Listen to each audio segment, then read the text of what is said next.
1897 में ब्रिटेन की रानी विक्टोरिया के शासन के 60 साल पूरे हुए थे। भारत में ब्रिटिश सरकार खुशियां मना रही थी। स्कूलों में मिठाइयां बांटी गई, लेकिन 8 साल के नन्हे केशव ने मिठाई मिलने पर उसे फेंक दिया। केशव ने कहा कि अंग्रेज हमें मिठाई खिलाकर गुलामी की जंजीरों में और कसना चाहते हैं। आगे चलकर यह नन्हा बालक डॉक्टर केशव बलिराम हेडगेवार बना, जिसने संसार के सबसे बड़े स्वयंसेवी संगठन राष्ट्रीय स्वयंसेवक संघ की स्थापना की। वर्ष 1889 में वर्ष प्रतिपदा के दिन बलिराम हेडगेवार और रेवती सुशीला के घर केशव का जन्म हुआ। डॉक्टर केशव हेडगेवार महान देशभक्त और स्वतंत्रता सेनानी थे और आजादी की लड़ाई में कई बार जेल गए थे। एक बार अंग्रेज निरीक्षक केशव के स्कूल गए। वो जिस कक्षा में जाते वहां बच्चे वंदे मातरम से उनका स्वागत करते। इस पर निरीक्षक को काफी गुस्सा आया, लेकिन स्कूल प्रशासन के कहने पर केशव बलिराम ने माफी मांगने से इनकार कर दिया और कहा कि जो शासन अपनी मां को प्रणाम करने नहीं देता वो अन्यायी है, उसे उखाड़ फेंकना चाहिए।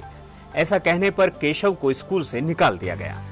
उन्होंने कलकत्ता में मेडिकल साइंस की पढ़ाई की। पढ़ाई करते हुए ही वे क्रांतिकारी दल अनुशीलन समिति के सदस्य बने। डॉक्टर बनने के बाद उनके प्राचार्य एक बड़े अस्पताल में उन्हें नौकरी दिलाना चाहते थे। केशव ने कहा उन्होंने नौकरी नहीं करने का फैसला किया है क्योंकि अपने देश की परिस्थितियां सुधारने के लिए उनके जैसे हजारों युवकों को अपना सब कुछ न्यौछावर करना होगा। डॉक्टर हेडगेवार प्रांतीय कांग्रेस के बड़े अधिकारी रहे। सन 1920 के नागपुर अधिवेशन में सक्रिय रूप से उन्होंने काम किया। सन 1921 में असहयोग आंदोलन में अंग्रेजों ने उन्हें जेल भेज दिया। जेल से छूटने के बाद डॉक्टर हेडगेवार ने सन 1925 में विजयादशमी को राष्ट्रीय स्वयंसेवक संघ की स्थापना की। अप्रैल 1929 में कांग्रेस के नेता पंडित मदन मोहन मालवीय नागपुर की मोहिते का बड़ा संघ शाखा में आए। सन 1930 में अंग्रेजों के खिलाफ कानून तोड़ने का आंदोलन चला। इसके तहत उन्होंने जंगल सत्याग्रह किया, जिसके लिए उन्हें 9 महीने की सजा मिली। दिसंबर 1934 में महात्मा गांधी वर्धा के निकट लगे संघ शिविर में गए थे। वहां उन्होंने सभी जातियों के लोगों को एक साथ भोजन करते देखा। गांधी जी ने संघ के स्वयंसेवकों की तरह भगवा ध्वज को प्रणाम किया तथा कहा, मैं सचमुच प्रसन्न हूं।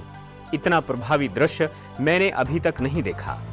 डॉक्टर भीमराव अंबेडकर भी डॉक्टर हेडगेवार के साथ संघ के शिक्षा वर्ग में गए। 1937 में कत्महाड़ा में संघ के विजयादशमी पर्व पर आयोजित कार्यक्रम में 600 की कुल संख्या में 100 से अधिक वंचित एवं पिछड़े वर्ग के स्वयंसेवक थे। इसे देखकर अंबेडकर जी की भी संघ के प्रति आस्था बढ़ी। आजीवन अविवाहित रहने वाले डॉक्टर हेडगेवार कुशल संगठनकर्ता थे। उन्होंने अपना सारा जीवन राष्ट्र को समर्पित कर दिया और 21 जून 1940 को उन्होंने अपना नश्वर शरीर त्याग दिया।